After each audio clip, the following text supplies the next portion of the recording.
pensez en écrit, vous êtes sur Mandiko TV. Mesdames, Messieurs, bonjour chez vous et bienvenue à ces bulletins d'information, le 9h30. Le Conseil supérieur de l'audiovisuel et de la communication, CESAC, adresse une énième mise en garde aux médias congolais contre la campagne électorale précoce. Cette institution d'appui à la démocratie dit constater avec regret la montée en flèche d'une propagande interdite, non seulement dans les médias, mais aussi dans les lieux publics depuis la publication dimanche dernier des listes définitives des candidats à la députation nationale aux élections de décembre. Suivez cet élément sur les détails. Mécontent du caractère propagandiste adopté par plusieurs candidats dans les médias, comme en public où ils affichent leurs effigies avec leur numéro d'identification pour la campagne, le bureau du Conseil supérieur de l'audiovisuel et de la communication CESAC en appelle au bon sens citoyen des candidats retenus de respecter les consignes en ce qui concerne la date de la campagne électorale telle que prévue par la CENI, date qui n'est pas, du reste, encore arrivée. Ainsi, le CESAC, dans son rôle de régulateur, demande aux médias et aux professionnels des médias de s'abstenir de diffuser tout message ayant un caractère promotionnel en rapport avec la campagne électorale. Dans un communiqué officiel de cette institution signé le mardi 26 septembre par son rapporteur, le CESAC invite donc les médias qui se livrent à cette pratique de la suspendre aussitôt au risque des sanctions. Le bureau du CESAC lance par ailleurs un appel aux journalistes, animateurs, producteurs, techniciens et tout autre professionnels des médias ainsi que les acteurs politiques au patriotisme et au respect non seulement de la loi mais également du processus électoral lui-même. Le Conseil supérieur de l'audiovisuel et de la communication enfin les exhorte également à l'observance stricte des prescrits de l'article 80 de la loi numéro 15/001 du 12 février 2015 relative aux amendes pour toute personne qui s'engage dans une campagne électorale en dehors de la période légale. Assemblée provinciale, rien ne va plus dans les chambres parlementaires de nos provinces. Les députés provinciaux dans l'ensemble décident de bloquer la rentrée parlementaire dans les ensembles provinciales de la République démocratique du Congo. Ces élus locaux réclament leur arriéré des prestations auprès du gouvernement central avant de regagner leur assemblée provinciale pour une rentrée prévue le 30 septembre prochain dans moins de 3 jours. Explication dans cet élément. Suivez. Dépourvus de leurs moyens financiers et aux abois, vu la galère qu'ils endurent en accumulant des arriérés, les députés provinciaux décident de bloquer la rentrée parlementaire prévue le 30 septembre prochain dans les assemblées provinciales de la République démocratique du Congo. Ces élus locaux réclament leurs arriérés de prestations auprès du gouvernement central avant de regagner leurs assemblées provinciales. Le collectif de ces honorables a fait savoir qu'il n'y aura pas de rentrée parlementaire sans paiement de leurs émoluments. Ces honorables, qui se sont injustement ignorés et humiliés par l'État congolais, restent déterminés à ne reprendre le chemin de l'hémicycle le 30 septembre en arguant que depuis le début de cette législature, ils n'ont jamais été honorés alors qu'ils ont été élus tous dans les mêmes conditions que les députés nationaux et aussi avec le chef de l'État. Les assemblées provinciales sont les premières institutions des provinces qui génèrent la vraie richesse du trésor public et les ressources du gouvernement central. Par conséquent, les députés provinciaux qui animent ces assemblées devraient être bien traités. Aujourd'hui, que c'est pratiquement la fin de toutes les législatures,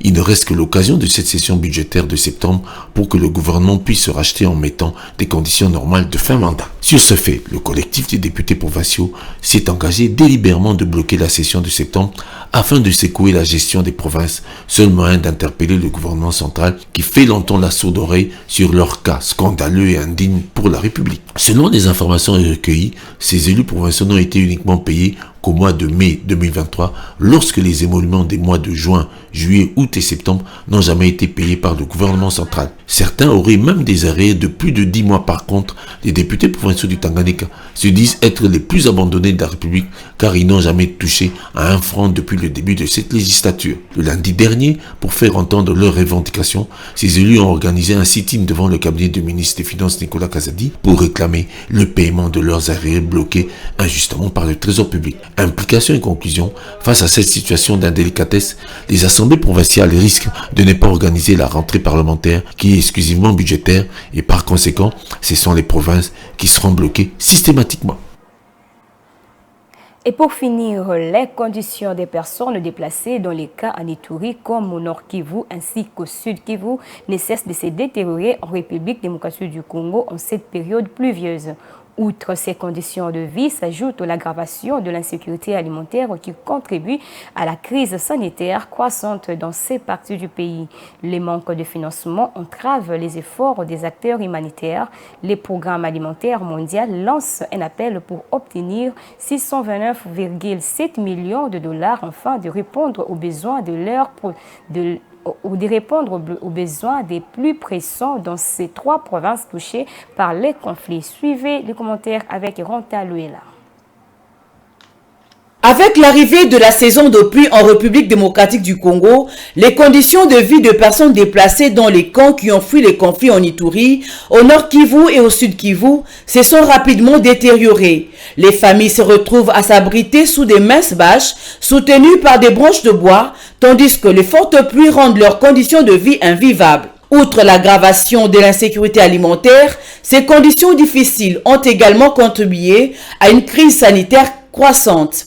L'UNICEF signale que le choléra sévit dans les camps, avec la RDC faisant face à la pire épidémie de choléra depuis 2017. Depuis le début de l'intensification des opérations en juin, le Programme alimentaire mondial, PAM, a progressivement élargi sa portée, passant d'une assistance alimentaire moyenne d'un demi-million de personnes par mois au premier semestre de cette année à 1,2 million de personnes en juillet. Cette assistance comprend des programmes alimentaires en nature, en espèces et en nutrition. Cependant, le manque de financement entrave les efforts des acteurs humanitaires pour étendre son programme à ceux qui ont de besoins extrêmes. Bien que l'assistance du PAM soit nécessaire pour 3,6 millions de personnes dans les provinces touchées par le conflit, les ressources financières nécessaires font défaut. En conséquence, le PAM est contraint de mettre en place des mesures de priorisation drastiques concernant ces ressources sur les personnes déplacées internes dans les camps, laissant de nombreuses autres personnes, y compris des communautés d'accueil, vulnérables à une grave insécurité alimentaire. Les PAM lancent donc un appel urgent pour obtenir 629,7 millions de dollars américains afin de répondre aux besoins les plus pressants dans les 3 provinces touchées par le conflit au cours des 6 prochains mois, de septembre 2023 à février 2024, et de recouvrir le besoin de 3,6 millions de personnes. Ces ressources prévisibles et flexibles sont indispensables pour garantir une réponse efficace et rapide compte tenu de la fragilité de la situation sécuritaire et humanitaire. Malgré les efforts, les organisations humanitaires, la situation demeure critique. À partir d'octobre, en raison du manque de fonds pour la distribution en espèces, le PAM sera contraint de réduire considérablement ses distributions, ce qui affectera le nombre de personnes souffrant d'insécurité alimentaire qu'il pourra aider, y compris les femmes et les jeunes enfants. Pour pallier ces manques de fonds, le PAM intensifie ses activités alimentaires en nature dans les provinces touchées par le conflit. Cependant, les ressources sont nécessaires de toute urgence pour acheter des légumineuses et de l'huile végétale afin de compléter les rations alimentaires qui risquent actuellement d'être réduites à une demi-portion. C'est ici que prend fin ce bulletin d'information, le 9h30. Mesdames, Messieurs, merci de nous avoir suivis et bonne continuité des programmes sur votre chaîne Mandiko TV.